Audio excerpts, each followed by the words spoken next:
Share করলাম বক ফুলের বড়া। এখানে বক ফুল ভালো করে ধুয়ে নিয়েছি। বক ফুলের ভিতরে শক্ত ডাঁটি ফেলে দিতে হবে। আর একটি আপনাদেরকে দেখালাম। ডাঁটি ফেলে দেওয়ার পর ভালো করে পরিষ্কার করে আরেকবার ধুয়ে নিয়েছি। হাফ কাপ বেসন, 3 টেবিল চামচ কর্নফ্লাওয়ার। এখানে কর্নফ্লাওয়ার পরিবর্তে চালের গুঁড়ো ব্যবহার করতে পারেন। সামান্য পরিমাণ খাওয়ার সোডা, স্বাদ মতো লবণ, আলুর দমের মশলা হাফ চা চামচ, ফ্রুট কালার 1 চা চামচ, চিলি ফ্লেক্স 1 চা চামচ, কসুরি মেথি 1 চা চামচ, হাত দিয়ে মেরে দিয়েছি। ধনে জিরার গুঁড়ো হাফ চা চামচ। কম কম জল দিয়ে একটি ব্যাটার তৈরি করে নিতে হবে।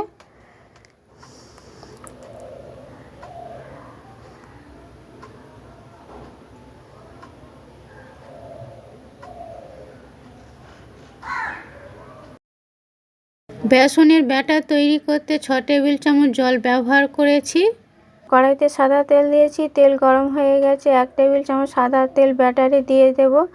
বেসনের ব্যাটারে গরম তেল 1 টেবিল চামচ দিয়ে দেব।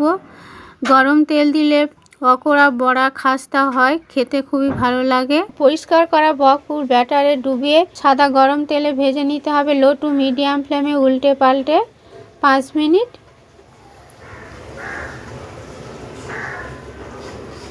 দারুণ টেস্টি এই রেসিপি। গরম ভাতের সাথে খুবই ভালো লাগে, মুড়ির সাথে খুবই ভালো লাগবে, শুধু সসের সাথেও ভালো লাগবে। ভাজা হয়ে গেছে, তুলে নেব। এইভাবে আরেকবার তৈরি করে নিতে হবে।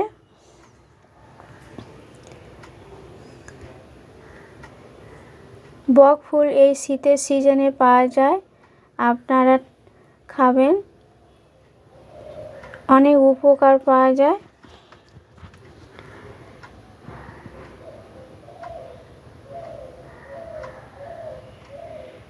সিজনের সব সবজি আপনারা খাবেন, খাওয়ার দরকার আছে শরীরের পক্ষে।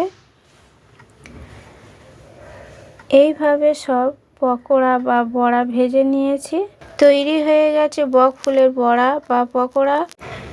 দারুণ খাস্তা হয়েছে এই বক ফুলের বড়া। দেখুন বন্ধুরা, আপনারা ট্রাই করবেন। ভালো লাগলে লাইক, শেয়ার, কমেন্ট করবেন। নতুন বন্ধুরা সাবস্ক্রাইব করবেন। নতুন ভিডিও নিয়ে হাজির হচ্ছি আপনাদের কাছে। সবাই সুস্থ থাকবেন, ভালো থাকবেন। নমস্কার।